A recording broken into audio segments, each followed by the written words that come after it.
Bismillahirrahmanirrahim. Assalamualaikum warahmatullahi wabarakatuh.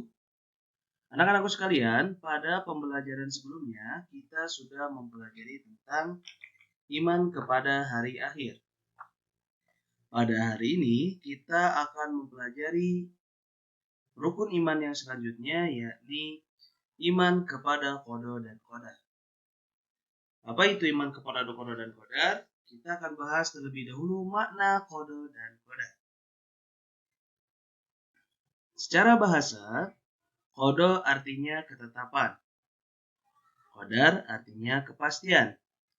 Sedangkan secara istilah, qada adalah ketetapan Allah Subhanahu wa taala dari sejak zaman azali tentang segala sesuatu yang berkenaan dengan makhluknya sesuai dengan iradahnya.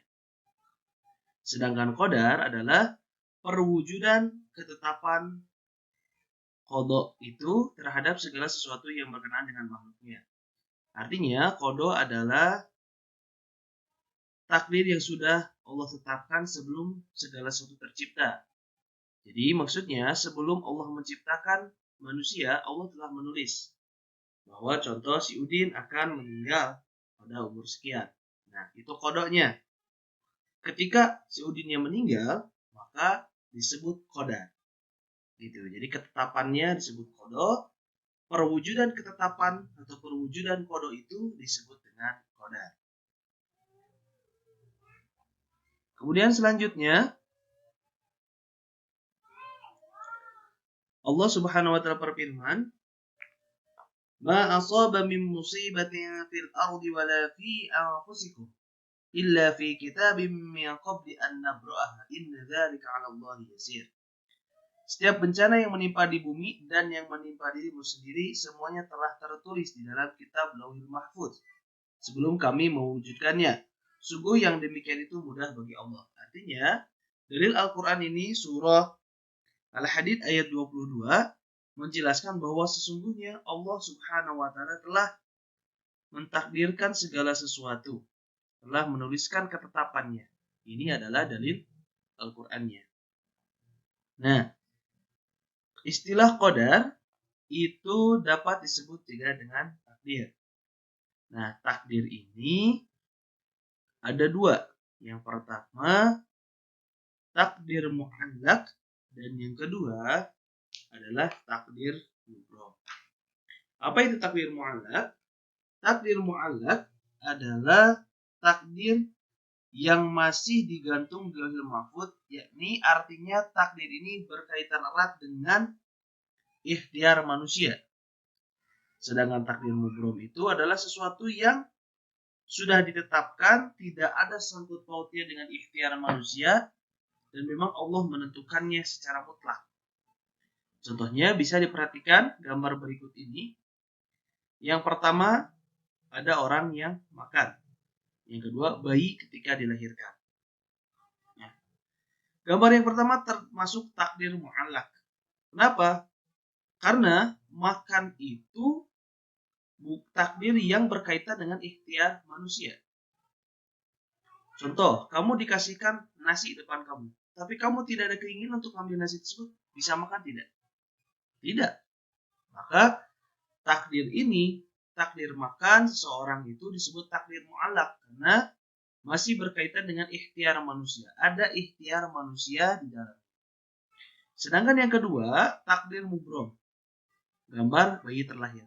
Maksudnya, kita tidak pernah memilih dan kita tidak diberi istilahnya kewenangan untuk memilih. Kita lahir dari siapa? Kita lahir dari suku apa? Kita lahir dengan kulit apa? Kita lahir bentuknya seperti apa? Itu adalah takdir Allah Subhanahu wa taala yang tidak ada kaitannya dengan ikhtiar manusia. Jadi sebagaimanapun kita harus mensyukurinya. Kita ditakdirkan, mohon maaf, kulitnya sawo mata. Lahir dari seorang ibu katakanlah yang tidak kaya. Kita syukuri. Karena kata Allah dalam surah lain, sesungguhnya Allah menciptakan segala sesuatu sempurna sesuai dengan bentuknya. Seperti itu. Lanjut ke perilaku yang mencerminkan iman kepada qada dan qadar. Bagaimana iman kepada qada dan qadar ini? Kita disebut iman mempercayai kepada qada dan qadar ini ketika kita bersikap tawakal. Apa itu tawakal? Tawakal itu adalah berusaha berikhtiar terlebih dahulu atas segala sesuatu, kemudian menyerahkannya kepada Allah. Supaya lebih paham, kita bisa simak kisah pada zaman Nabi Muhammad SAW. Ada seorang Arab Badui datang menghadap beliau. Orang itu datang dengan menunggang kuda. Setelah sampai, ia turun dari kudanya dan langsung menghadap Nabi tanpa mengikat terlebih dahulu kudanya. Nabi pun menegur, "Mengapa kuda itu tidak kau ikat?" Orang Arab Badui menjawab, "Biarlah saya bertawakal kepada Allah Subhanahu wa Ta'ala." Kemudian Nabi bersabda, "Ikatlah kudamu, setelah itu bertawakal kepada Allah Subhanahu wa Ta'ala." Artinya, dari contoh kisah ini, bertawakal itu tetap harus dibarengi dengan ikhtiar. Kita berikhtiar untuk katakanlah belajar. Dari pagi sampai sore, ketika kita paham cuma sedikit, belum paham langsung, berarti itu kita serahkan kepada Allah. Contoh, kita berikhtiar. Kita menyimpan uang di rumah. Kamarnya simpan di kamar. Kamarnya dikunci. Kamar itu ada di dalam rumah, rumahnya dikunci. Kompleknya juga dikunci, dijaga satpam. Tapi ketika Allah takdirkan kebakaran misalkan, maka tetap aja itu hangus. Artinya kita tetap harus berikhtiar. Ikhtiar terlebih dahulu, baru itu yang disebut dengan tawakal. Tawakal itu berserah diri tapi dibarengi dengan ikhtiar. Bukan berarti saya mah diem gitu, tidak ngapalin. Kalau Allah takdirkan paham. Tidak, ingat belajar itu adalah takdir mu'allaq yang melibatkan ikhtiar manusia. Kalau kamu tidak ada ikhtiar untuk menghafal, tidak ada ikhtiar untuk mendengarkan guru, maka tidak akan mungkin datang pemahaman. Seperti itu.